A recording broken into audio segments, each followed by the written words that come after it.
Hey there, I'm Lee Ullman here with some big news from the National Young Farmers Coalition. We're partnering with Heritage Radio Network on a special season of The Farm Report. It's all about what's happening with the Farm Bill and how it impacts farmers and eaters. I am growing diversified vegetables on land that's been in our family for 150 years. And so with the pandemic, gentrification, property values going up, we had to sell the land and we lost it. Join us as we uncover the untold stories behind this massive piece of legislation that shapes how we grow our food, what we eat, and so much more. The problems we have had, those are things that come from earlier Farm Bill and USDA policy, right? Like Earl Butts, get big or get out. You know, it's my responsibility to know not only what I'm eating, but then like how that all came to be. And realize like, wow, like this piece of legislation, all this money, like it's technically something that I support as a taxpayer. While Congress debates the next Farm Bill, this is not just an invitation to listen. It's a call to action. Be part of the conversation. Subscribe to the Farm Report on Heritage Radio Network, wherever you listen to podcasts. You're listening to Heritage Radio Network. Since 2009, HRN podcasts have been exploring the wide world of food, beverage, and agriculture. Learn more at heritageradionetwork.org. This episode is brought to you by Roberta's, home of Heritage Radio Network for 10 years. Learn more about Roberta's at robertaspizza.com. We talk about food, we talk about music, with musical dudes, finger on the pulse, snacky tunes. Hello, welcome to Snacky Tunes. I'm your host, Darren Bresnitz. We are so excited to be sharing an all-new episode with you today, and we are in Europe for the entire time. First stop is the Netherlands, where we sit down with Kevin and Amber of Stack's Diner in Amsterdam, a recently opened American-inspired diner. We talk about the road to opening, using European ingredients to cook American food, and what you can expect on the soundtrack every time you swing in. And then we're heading over to Barcelona, where we sit down with Sergio Díaz de Rojas, whose new album, Muerte en una tarde de verano, came out on March 10th, so just 2 days ago. It's a beautiful album. We talk about his family, his grandfather and great aunt's inspiration on him, and what it was like to throw parties at his house when he was a kid. And yes, it's everything you think. It is a lot of music, a lot of wine, and a lot of great food. So please sit back, relax, and enjoy Snacky Tunes here on Heritage Radio Network.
Kevin and Amber, thank you for joining us all the way from Amsterdam.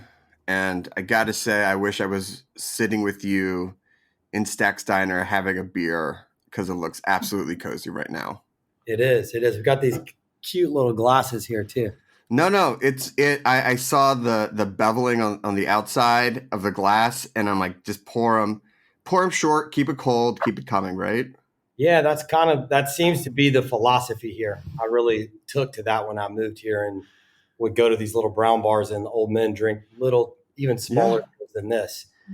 And I'll butcher the way you say it, but in a flaucha, it's like a flute, but it's a little thinner, sort of glass, and that's exactly the point. So it stays cold.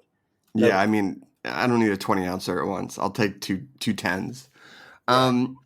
So you two have the privilege and pleasure of being our first restaurant we've ever had on the show from Amsterdam. And while some people might know some other cities in Europe and that part of the world, most people in America probably don't have a great grasp on the local culinary scene. Could you give us a little bit of an insight of what it's like, what type of restaurants people can expect, what's the community vibe? I'm going to let Amber go first on this. This is her stomping ground. Yeah, I feel like there's a couple of groups of people that have been like setting some standards for Amsterdam for a couple of years for sure, and they have like a certain type of style. Like there's the guys from Binnenvisser, for instance, that have like a couple of restaurants, and they always open like different types of concepts, and they're like super creative kids. And there's this guy in North who also does quite similar stuff, opening like bars, opening restaurants, opening clubs.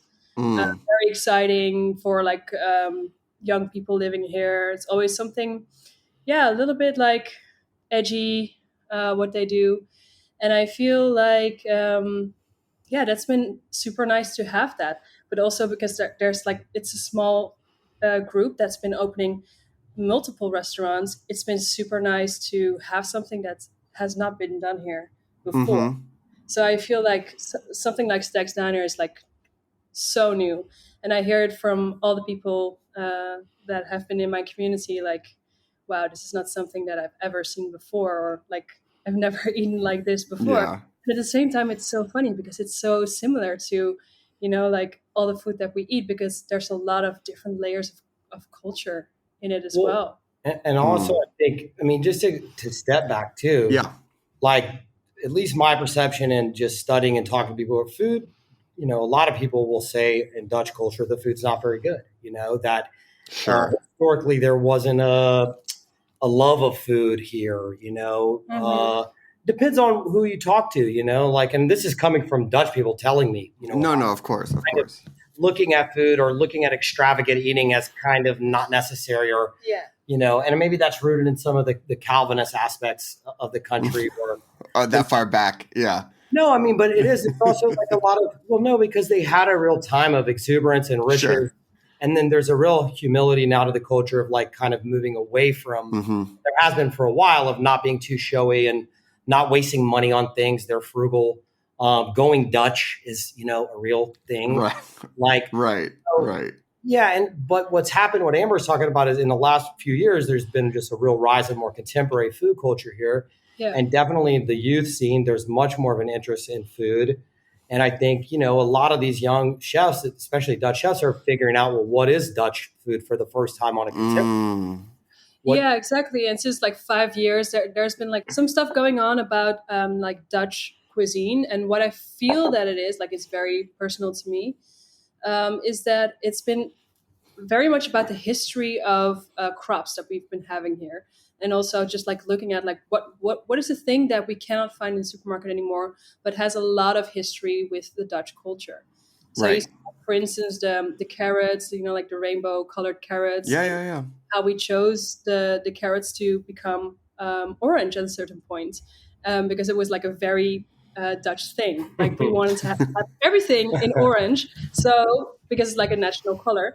So the carrots, we wanted them orange. So they became orange. So like small things like that, I've been like coming back into the kitchen a lot. And the style of cooking has been always to me a little bit of mix between French, German, Italian. But then with the produce that has like all of that history. And in the contemporary scene, I feel like Copenhagen's had a big influence on this place. Sure. Yeah. You know, Sure. I mean, I think what to say is that there's like a lot. Amsterdam's a pretty exciting new food city because it's a really new thing to have this many different options and all of these new chefs that are Dutch and finding and figuring out and writing the next chapter for what that means. And what's interesting about Amsterdam, like New York, is, well, what does it mean to be Amsterdam food or New York food? And it's kind of a pretty international transient place. You know, a lot of people in and out of here. They've historically been like a country that trades a lot. You see their thumbprint in New York. You see that over here in the West, you know, and in the South. Like, it's a really diverse area too. And there's like, you know, it's one of those cities that, you know, it's a cool place to open a diner because a diner concept can kind of be very flexible, and it sort of has to absorb the area around it and kind of reflect the owners and reflect the locals. And, you know, it makes, you know, it makes a lot of sense to do something like this here because you can be really inclusive and do a lot of different stuff.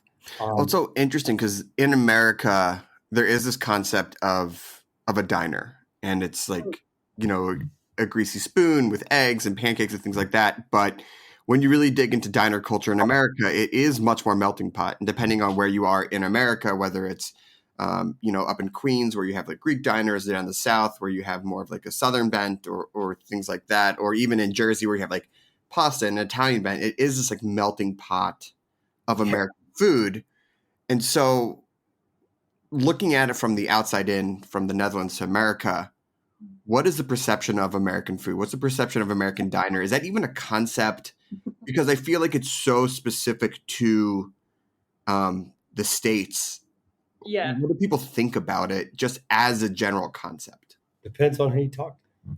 Yeah, it really does depend. But if I look at my own perspective and like how I met Kevin and like the moment that he told me, like we met at a market and then we met on the street again, and he just told me like, hey, I'm opening a restaurant, but I had no clue what it was going to be. And then he took me into the space, showed me everything. He was like, I want to open an American diner. And I was like, oh, fuck. Is it going to be like pancakes and you know, and burgers and fries? And I was like, I don't really want to do that.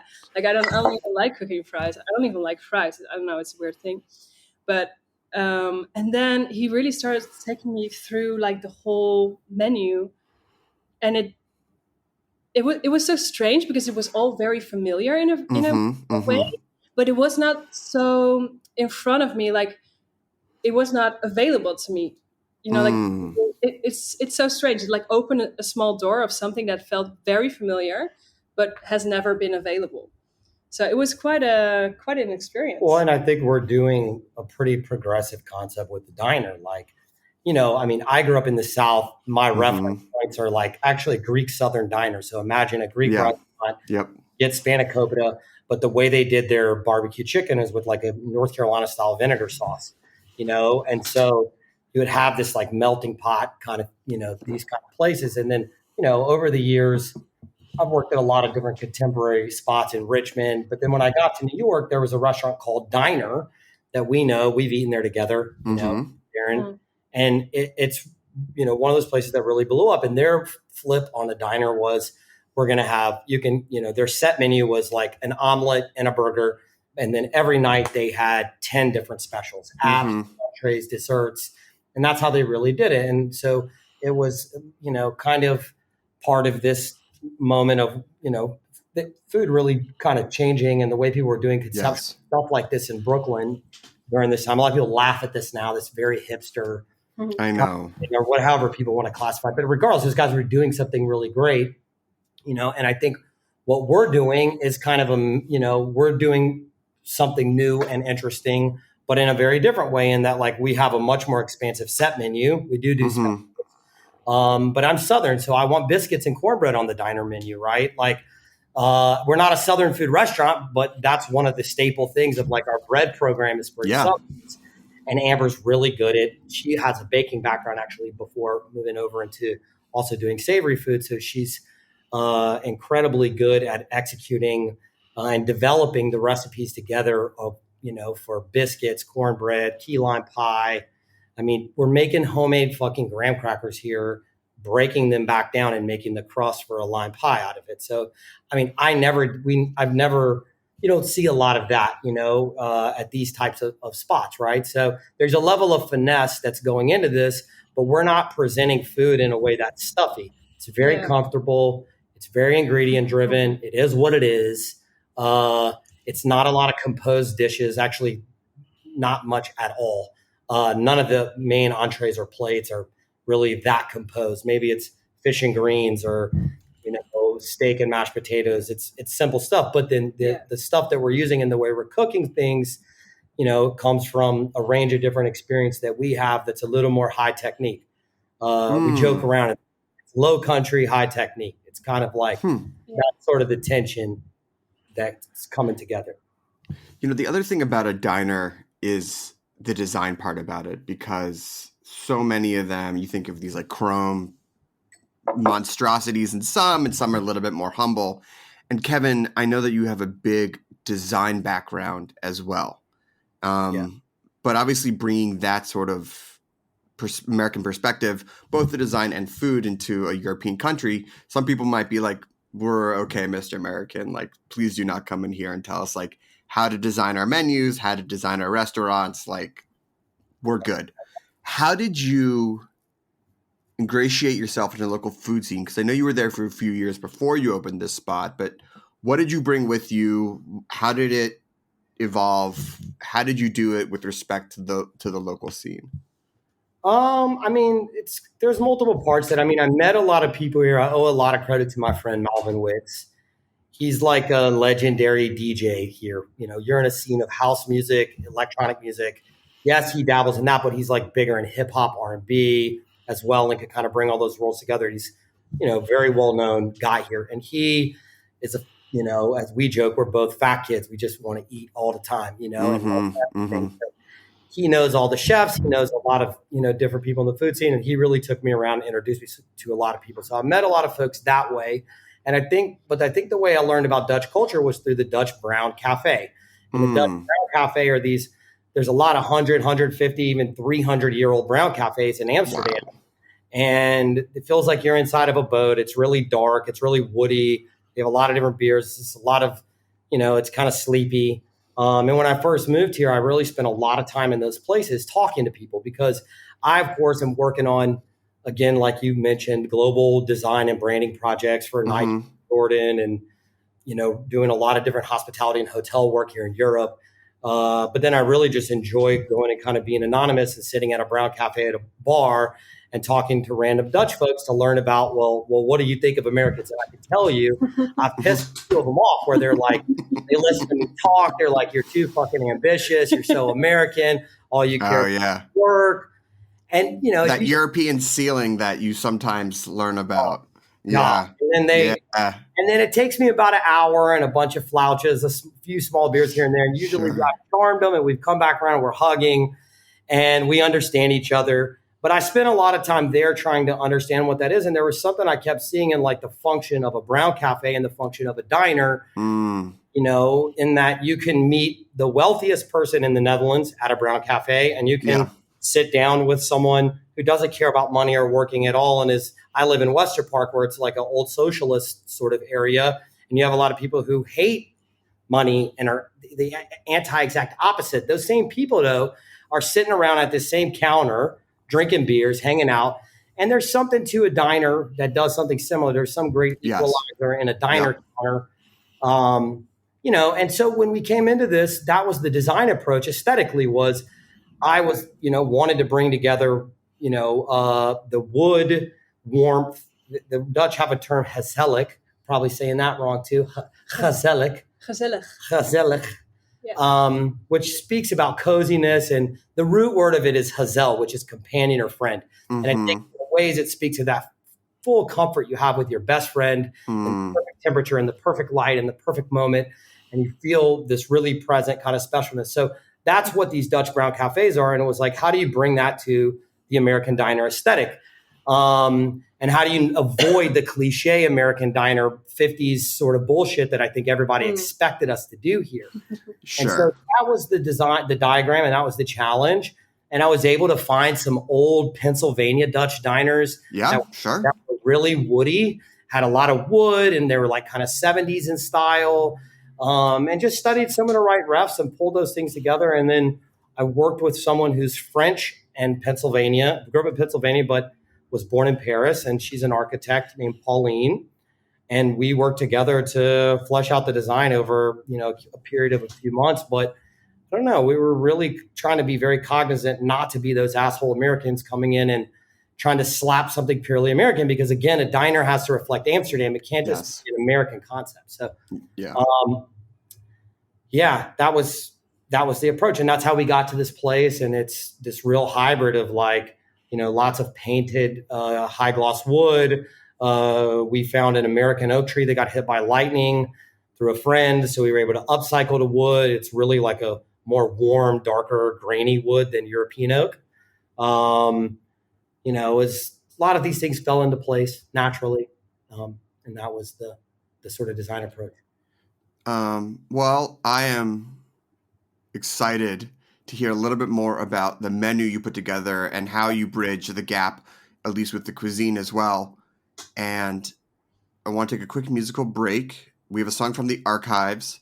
And then when we come back, we'll talk a little bit more about the dishes, about how it's been received, and how the opening went just a few weeks ago. Great. Here we go. Song from the archives here on Snacky Tunes on Heritage Radio Network.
Future perfect tense, I say the things I never said. Time and time and time again, we cut the cord for another friend. But I don't need another friend. Could have said that it was the end. But time and time I spend alone, sounding better.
Welcome back to Snacky Tunes. We are here with Amber Lux. How'd I do? Good? Sure, good, yeah. Thank you so much. And Kevin Kearney of Stack's Diner, all the way from Amsterdam. And we were talking a little bit about the design and the research you put into it. And I want a little bit move over to the food because, you know, Kevin, you mentioned bringing biscuits and you guys are talking about using rainbow carrots. And I think it's one thing in theory to have this ideal of saying like, hey, we want to push food in a certain direction. But as my friend Carter Adams once said, the French are going to French, which I've always taken to be like, listen, you can try, but we're doing the recipes our way. So how have you been able to merge these two cultures, the American diner, to fit, the Amsterdam palate? And what has been the response to some of the dishes that you haven't compromised on? Yeah, so we've been using a lot of Dutch produce. Like we've been really focusing on getting everything very local. So that's also always been one of the focus points that, okay, it's a diner and it's going to be in Amsterdam, like Kevin already said, like it's going to merge a little bit with the environment that you're in. So we've been getting beans that have history with Holland. They're called soldier beans. And this is something that that we're going to put on the menu eventually. We have, for instance, a seasonal winter salad that we only use the vegetables that are actually grown here. So it's not like you're going to get a cucumber or a tomato or anything that's not going to fit this environment. Also, all of the meats. We have a very beautiful local farmer, Johan, and he actually rotates the pig pens with his garden, so just to keep the ground fertilized. So these are things that I feel like it's very Dutch. Also, what we've talked about, like getting real deep into like the Dutch produce and having a little bit of that history just like flowing into the diner. And at the same time, I've noticed that cooking with Kevin and like getting to know this American heritage through you, that it connects so much with things that I have eaten in my youth. And I had like, my mom's from Indonesia. She cooks everything, but my dad, he only cooked like cabbage, green beans, sausage. My dad's a liver and onions guy. My mom cooks the world and my dad's got like one dish. Yeah, exactly. My dad had the same thing. And it was, sometimes when we eat stuff here, it just brings me back to those moments. And there was also this moment that I was on the bike and I was thinking about this thing that my mom used to make, and it was cornflakes covered in chocolate, and then she put like these little Smartie things on top of it, and it was like for my birthday she would make that like as a snack. And I called Kevin up and I was like, we got to make this. I don't know, it feels right to put something like that on the menu. And he was like, yeah, it's called a Crunch Bar. I was like, what? No way. Like, how is that possible? So it's like constantly these small little things that I feel like so connected to the or like the apple butter, the apple butter, Yeah, one of the things on the menu is like a breakfast sausage that when I was growing up, my stepdad, his family had a pig farm, and his dad is so tight. And so for Christmas, what does he give you? Apple butter from his apple orchard in a jar and sausage from a pig he had killed and ground the sausage up. And it's like a hot sage kind of sausage. So I was like, let's put that on a biscuit, hot sage breakfast sausage, apple butter, buttermilk biscuit.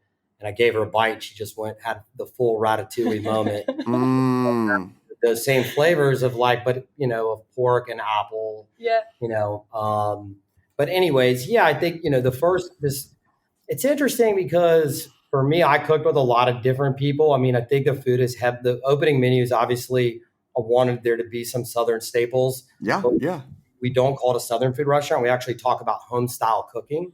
It's written on the awning right outside when you come in. And I think for us and what we're doing is it's home. It's like cooking and being at home, but it's a little nicer than a Wednesday night at your house. Maybe it's more like the full spread at your grandma's on a Sunday. That's a little bit more robust and there's more attention to detail. And, maybe you wear a sweater or something or whatever. But So that's kind of the conceptual umbrellas around home style cooking. Of course, this opening menu has a lot of North Carolina references. I used to work with Lee Gregory, who grew up in South Carolina and has built a pretty good reputation with James Beard out of Richmond with Alla White and Roosevelt. And he, there's a lot of influences in the food I do and way of cooking from him. But then also, in New York, I worked around some great chefs and cooks like Cesar Ramirez and Peter Serpico and people like that. And, that led me, those guys had a lot of influence from Arzac and some of these places in Basque Country. So when I moved to Europe, I went to northern Spain, spent a ton of time, and I couldn't get over the simplicity and ingredient focused way that they cooked. Like, just like a whole roasted fish, the most simple shit you've ever had. It's the best turbo you've ever had, or like a big steak, or like, which they call a chuletan, or when you go and get razor clams. It's not a lot of composed dishes. It's the best razor clams you've ever had. Yes.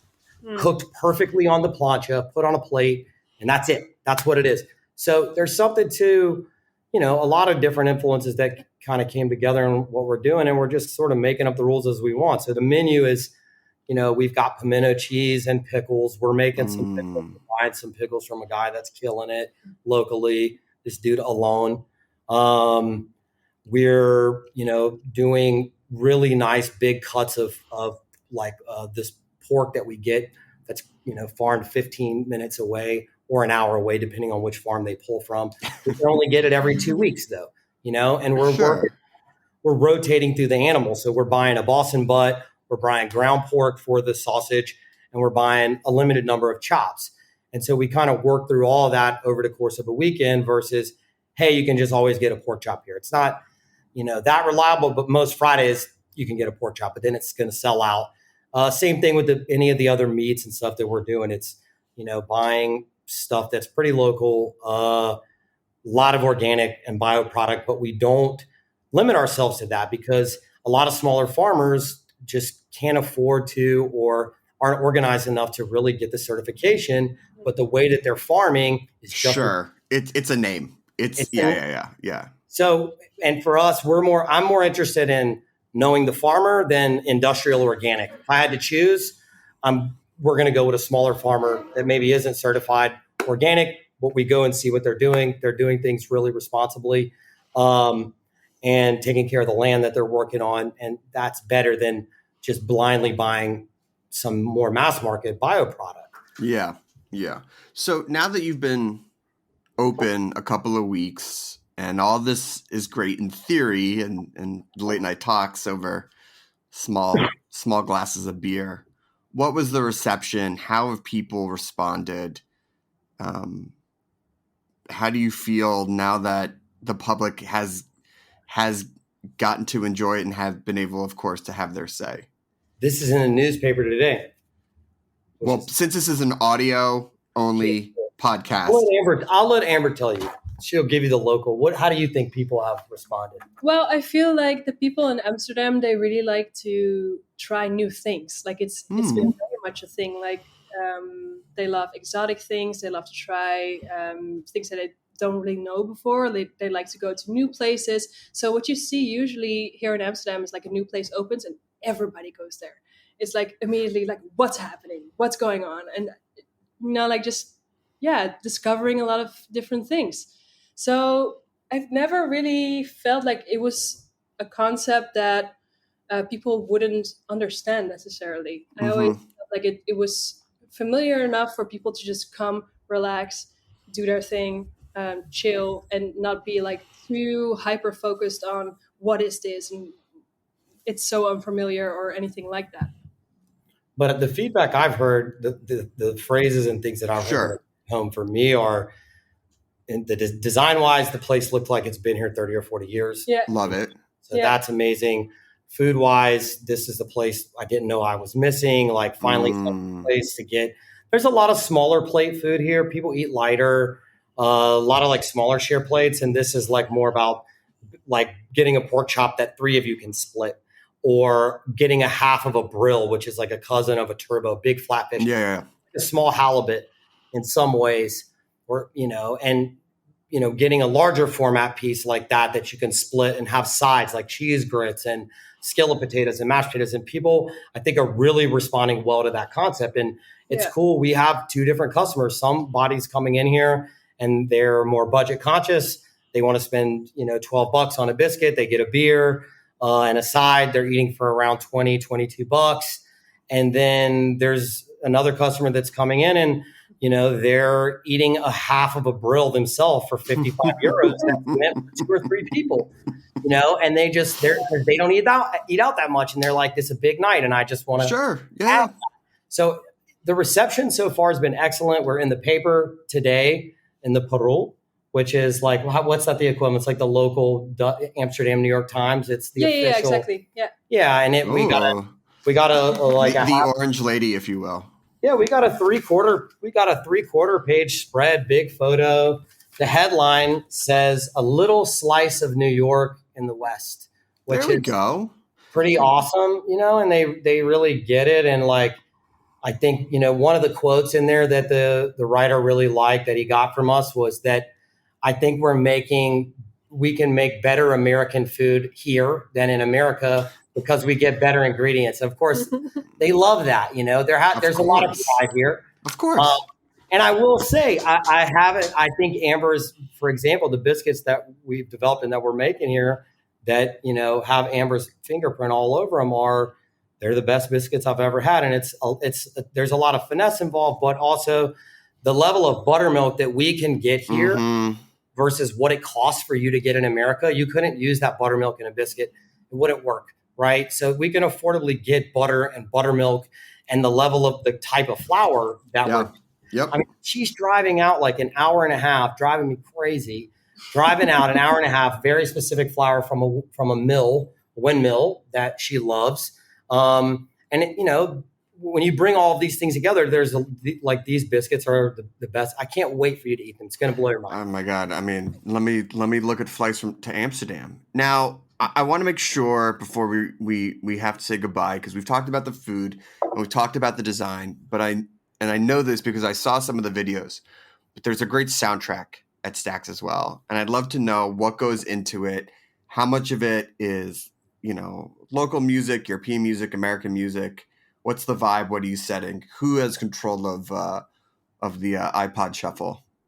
Every night. It's a mix. My wife Laura was killing the other night. Laura really well. Love her. She has really eclectic taste. I mean, Laura grew up. Her mother was always dating jazz musicians in New York, so Laura grew up around but also she grew up in New York City. She has a lot of friends from South America. She has pretty interesting influences and musical taste. And the other night, like, some music producer was in here and he comes up to me. He's like, who is controlling music? This is impeccable taste. And of course I had to tell Laura, and then, Oh yeah. You're like, listen, you can tell her, but like, can you tone down the compliment a little bit? Just a little bit. Just don't boost her up too much. But, and it's a mix of that. She's got great taste. That's why you married her. I did. She has incredible taste, and she grew up in New York City, and there's an eclecticness to New York City, you can do in Amsterdam too, though. It's very eclectic, man. It's a collection of things that build, the identity. Othello, my other business partner in Stacks, he's a partner in the restaurant, but also we run Stacks Studio together. We have an office in Brooklyn and one here. He's a Filipino kid that grew up in Virginia Beach, and like he has like those kids just have incredible taste in music. I met in Richmond, as coming from Virginia Beach as well as like a crazy like breeding ground of like some of the best musicians in the world. And most important culturally. And that crossover between like hip hop and indie rock and punk and skating and sort of that kind of flow. So Othello makes a lot of the playlists here. Mr. Wicks, one of my good homies I told you about that's really helped me here. He made a bunch of playlists for us. Awesome. So we have kind of a rotating list of them, and it's all over the place, dude. Just like all the references are, for the restaurant. And yeah, people feel like I never thought people would come in here. I thought people would come in here and be like, oh, it looks American. It looks Southern. The food's Southern. But we get a lot of people being like, I feel like I'm in New York in here. Well, I mean, New Amsterdam, but Dutch people saying, oh, I can tell you guys are from New York. Oh man, is there any better compliment in the world? It's the best compliment. And I think best. it's that eclecticness. It's just that eclecticness of like this random collection of all these different things that somehow kind of works. Awesome. Well, Kevin and Amber, congratulations. If people want to check out what you've built and then also come by, where can they go? How can they follow along with your adventure? StacksDiner.com, at Stacks Diner on the gram. Slide into the DMs. Let's get at us. Let's do stuff. That's what I did. Listen, thank you for the time. Oh, man, I got to start looking at flights for real. Whenever I know. Please come. With or without the family. We can do a boys trip, or we can fam it up. It's one of the best cities in the world for kids. No, I know. I got little ones, and the little ones, I'm like, I want to bring you to Europe all the time because it's just the best. Congratulations. So excited. Thank you for spending the time. Congratulations on the article coming out today as well. We have another song from the archives and then a live performance here on Snacky Tunes on Heritage Radio Network.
This episode is brought to you by Roberta's, home of Heritage Radio Network for 10 years. Roberta's was founded in Bushwick in 2008 and has become one of the most iconic restaurants in the country. HRN made its home inside of Roberta's in 2009, and together they have become part of the DIY fabric of the neighborhood. Roberta's, the pizza restaurant, is open for lunch and dinner 7 days a week and serves much more than just the famous wood-fired pizzas. Their team dreams up new salads, pastas, and sandwiches on the regular. Roberta's Tiki Bar is alive and well in the back garden, serving up frozen drinks in the summer and hot toddies in the winter. Stop by the bakery and takeout spot next door for fresh breads, sticky buns, and pizzas to go. And of course, there's the 2 Michelin-starred Blanca tucked away in the garden for truly daring diners. But Roberta's also extends beyond Bushwick, with multiple locations in New York City and now in Los Angeles. You can also find their frozen pies in grocery stores around the country. The spirit of Roberta's, like Heritage Radio Network, is everywhere. Here's to many more years of pizza-powered radio. Sergio, welcome to Snacky Tunes. Thank you for taking the time out of your album release week to chat with us. We really appreciate it. Thank you for having me. Very, very excited to have this experience. So this is Monday, and the album comes out Friday. I'm going to probably butcher the name of the album, but Muerte and Una Tarde de Verano. That was really good. Oh, thank you so much. How does it feel? How does it feel to have this album come to fruition? It's very exciting. I haven't felt this excited about music in such a long time. It's my second album, 8 years after the first one. So it feels almost like it's the first time again. Now, to be fair, you've released other music in between and you've done a ton of other projects. But, 8 years is a long time to put out something as your own album. Why the long wait? What happened? What did you just not feel ready to put out something else that was this full scope of work? Yeah, it's a combination of various factors. I think first, I was in the process of moving from Peru to Spain, so there was a lot of things to take care about that didn't give me the time or energy to really drown in composing. And then, of course, I didn't really feel that I had something to say. I don't enjoy so much making music for the sake of making music. I really enjoy having like a concept around it and having something I want to share with the world. So that's why the long wait. I was reading about the inspiration of this album, and there was 2 that came to mind that really I felt were like such probably on the same spectrum because they both relate to the inspiration of the music. But the first one I want to talk about was how cats and their movements played into this album. What is it about their animal and what is it about the way that they move around that helped bring this album to life? Well, cats, there's a piece dedicated to them in the album. Each piece is really dedicated to very important things in my life, and cats are one of them. And I love this innocence, the pureness and innocence of cats and animals in general, which was kind of also the approach I had when making the album. Everything was quite intuitive, if that's how one says that. Like a child discovering something unaware of the world's preconceptions, right? Very, very playful. Not only in the composing, but also in the sound design, the mixing, everything was quite innocent and intuitive in that sense, and exploring like a cat, I guess. I mean, it's beautiful, and there is a playfulness in the album that does really come through that you do get for when you see, maybe a cat in a sunbeam or something like that. Yes. And the other is your grandfather figures a lot into this album and his passing. I know you come from a musical background, but who was your grandfather to you? What was the inspiration? What's his role in this album as far as an influence? Well, my grandpa was a very popular musician at his time here in the 70s or so. And his sister, my great aunt Elsa, she is an amazing pianist and composer. And having this kind of influence in the family of inspiration, it's really special. I don't think often about it, but sometimes when I'm feeling down or with not a lot of motivation concerning my craft, remembering that I have such talented and wonderful musicians in my family can be a really nice boost. My grandpa didn't really see me play piano much, only once when I was just 12 years old, I think. And I didn't really enjoy his talents that much because I was too young to be interested in. I didn't even know who he was when I was a kid. Now, as an adult, I have really started listening to his music and paying attention. And checking also what people used to write about him, and it's really beautiful. And then my great aunt Elsa, his sister, she has been my piano teacher since I was a child. Oh, wow. Until the day I left Peru, she was very important in my musical development. That's amazing. I want to talk a little bit more about your family, but I'd love to hear a song first. What's the first song you're going to play for us? Well, since we're talking about it, it can be Canción para Otto y Elsa.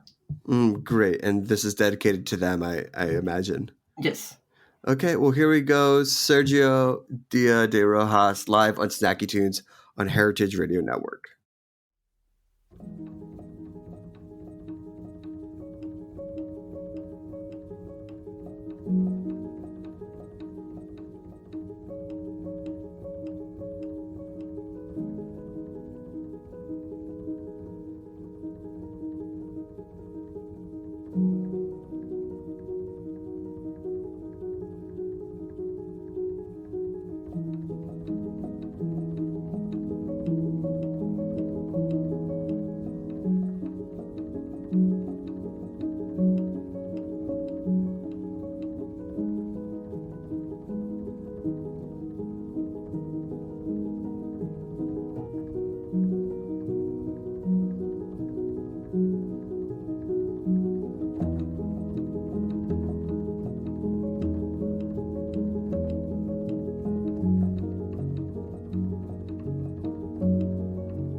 Welcome back to Snacky Tunes, and that was just such a beautiful piece. And, you know, coming from a family of musicians, not just one person or two people, but a whole family in the way that you did has got to be very special. When did you first fall in love with music and making music? And were you pressured, or did you feel that you had to go into professional music making? Or was your family like, you can love music, but this cannot be your life? I mean, I was lucky enough that there was really not much external influence. It was at the end all about my own decisions. I think I fell in love with music when I started studying classical piano when I was 11. My aunt taught me pieces by Chopin, Bach, Debussy, Mozart, etc., and I really found so much beauty in it. And even if I'm not really that good of a academic pianist, I have always anyway enjoyed performing these composers' works. And then when I was around 18 or 19, I started composing. And that was because I really wanted to spend my life making music, but I didn't want to be a classically trained pianist. I didn't want to be part of that world. It didn't make me happy. So I was kind of lost trying to find how to spend my life making music, but with something that I actually want. And around that time, I came across the works of composers like Niels Fram, Olafur Arnalds, Jan Tiersen, and for the first time, I saw that there were people alive making music, writing this kind of music that has some sort of connection to classical music, but that is still so contemporary, so relatable. And that's when I dared to also compose, and it happened so like naturally. And yeah, I have been composing since then. I mean, I can see the parallels and the inspiration between those artists that you listed, because you do have that same lightness and sort of sparseness, but feels very rich and warm and very emotional. Before we get away from your family, it's very rare that we talk to people who have such a big musical love. What were the family gatherings like? Was there like a lot of food, a lot of music? I have in my mind this like, it's like you're at a house and someone's on the piano and someone's singing and someone's cooking. Like, what was like a family get together like? Am I imagining something that's more like like a Disney Hollywood version of it, or is that what it was like? No, it's really what it was like. I have a very special memory from when I was a kid, from when my parents bought the piano, the first piano we had. And so we made, I think it was my mom's birthday, that she invited everyone to our apartment. And it was my grandpa, my great aunt, and all the family, all the cousins, all the uncles and aunts. And there was a moment where they were playing like 6 people on the piano, just improvising. And, a random person was just drinking a little bit of wine. Then they got close to the piano, started improvising like it's so easy, and then left again. It was really beautiful and fun. I love that. And it seems like even though maybe some of your family was rooted in a little bit more classical or traditional type of writing music, were they supportive when you discovered your own style, your own voice, and said, this is the direction I want to go in? Yes, absolutely. My great aunt, that it's such an amazing classically trained pianist. She was probably my supporter number one. And actually having that kind of background is very important to have more resources and yeah, when composing. And I mean, my grandpa, it was a popular musician. He made salsa and Latin jazz. What was his name? Things. Otto de Rojas. So there was like a bit of both worlds in the family. But having that foundation and understanding your fundamentals and then building off of that, I think is indicative of the music you make, because it's rooted in this very strong base of knowledge. I think so. I never really think about it. I always thought that my influences could be more connected to the contemporary composers that and this community I'm part of. But then sometimes I hear people saying that they hear some sort of Peruvian vibe in my music, or that they hear a lot of Chopin, which is because of my aunt's influence. And it's just nice to know the kind of perception people have. It's personally not something I really think too much about. It's there. It's subconsciously or unconsciously. Yes, absolutely. Let's hear another song. What do you want to play for us next? What do you have? What's the story behind it? Flores secas en un jarrón hecho a mano. And what's the story behind this track? This piece refers to the action of pressing and drying flowers. It symbolizes these little things in life that through the years I have learned to appreciate, and that bring so much beauty into my everyday life. Amazing. Well, here we have another song live from Sergio Díaz de Rojas here on Snacky Tunes on Heritage Radio Network.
Welcome back to Snacky Tunes. In digging into your work, and I know we talked a little bit about this at the top, even though this is your second album, you've done so much collaboration over the years. And what really struck me was your collaboration across different mediums, a lot of film work, and I see it a lot in the videos you made for your music as well. How do these partnerships come about? What do you like about working within the medium of film? What inspires you in matching your music to something more visual? It just happens naturally since the very first release I made in 2015 with my first album. I was somehow obsessed with the idea of not only having the music out, but that it should be accompanied by illustrations and music videos and poetry. It just felt right, since the music is instrumental and there's not an obvious way to understand what I'm trying to say with it, other than the title. I felt that maybe having all this audiovisual support around it could be a good way to help people really understand what I was trying to say, in case they were interested in it, of course, because sometimes it's also nice to just listen to the music and create your own idea of what it is about and relate to it, and that's also precious. So both options, right? So for those that just want to enjoy the music, or those that want to dig more into the concept of it. And I mean, the collaborations mostly happen by happy accidents. Sometimes it's people that I met on Tumblr many years ago, or on Instagram. I mean, if you're saying Tumblr, definitely.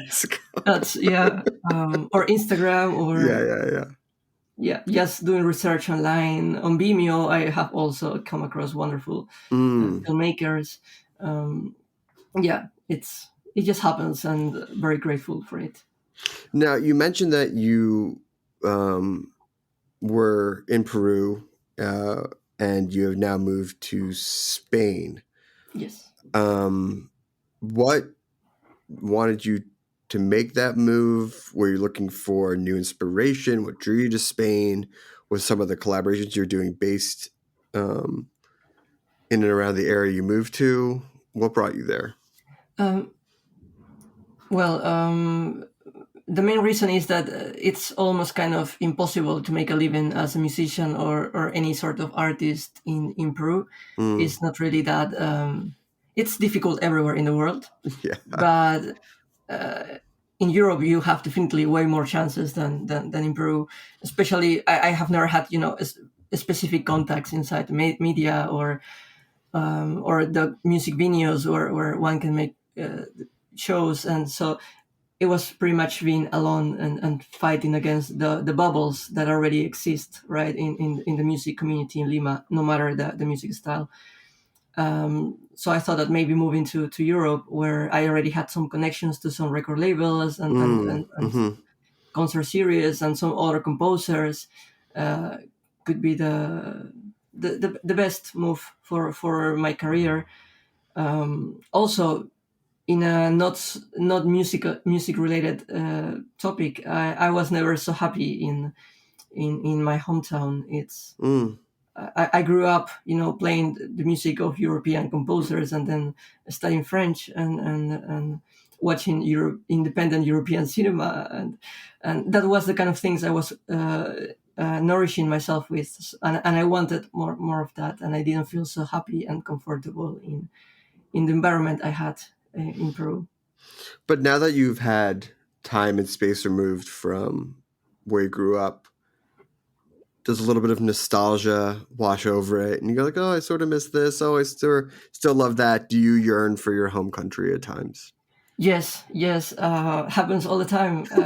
Everybody told me that would happen and I would laugh about it, and then it actually happened. I mostly miss my family because my parents, my little sister, my great aunt Elsa, everybody's there.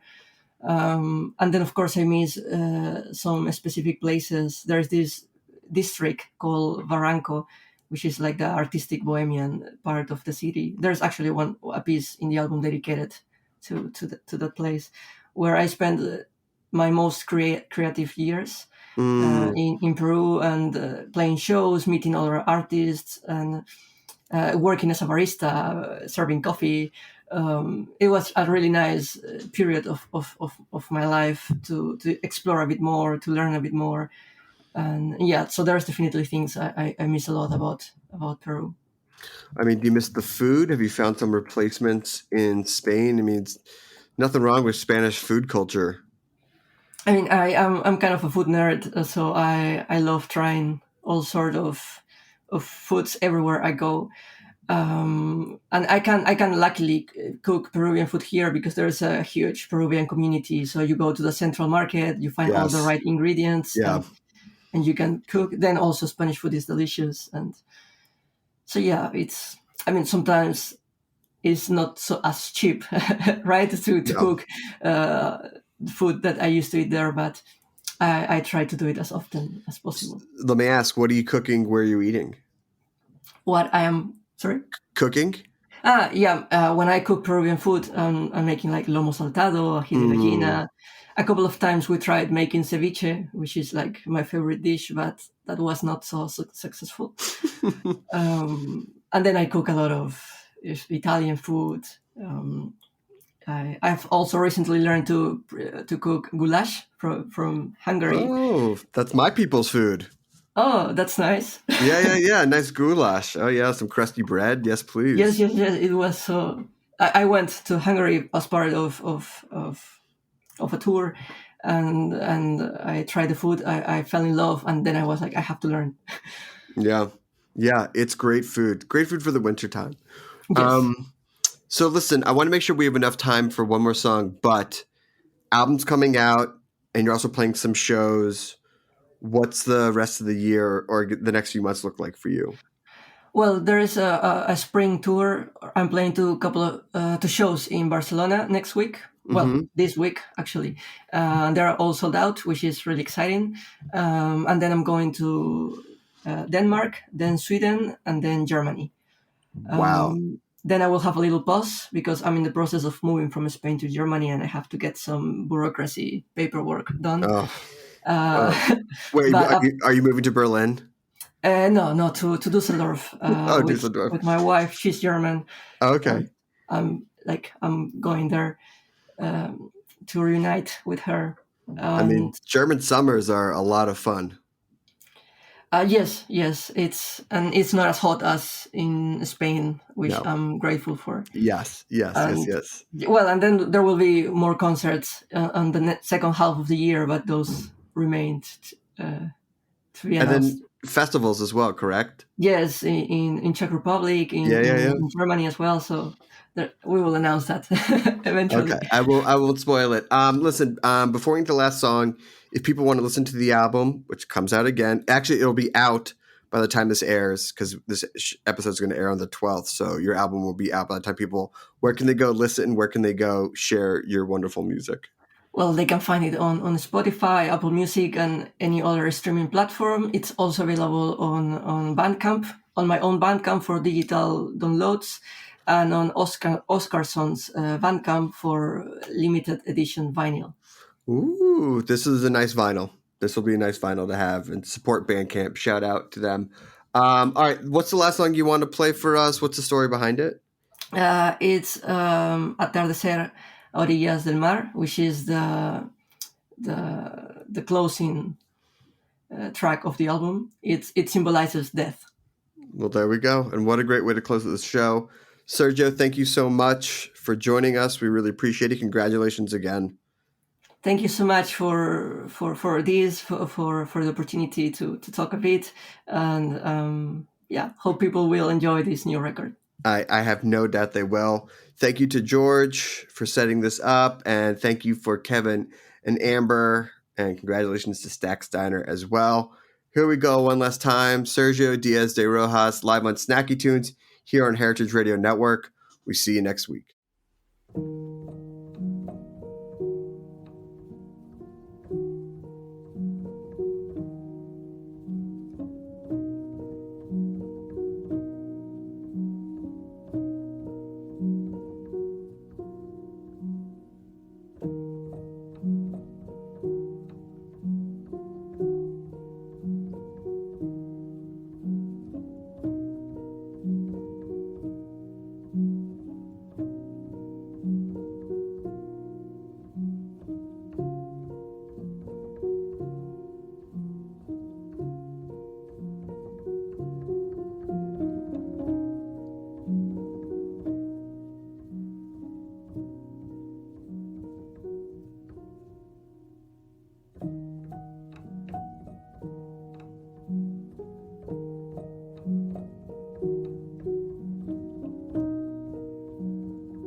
We talk about food, we talk about music with musical dudes. Finger on the pulse, snacky tunes. Snacky Tunes is powered by Simplecast. Thanks for listening to Heritage Radio Network, food radio supported by you. Keep in touch at heritageradionetwork.org/subscribe.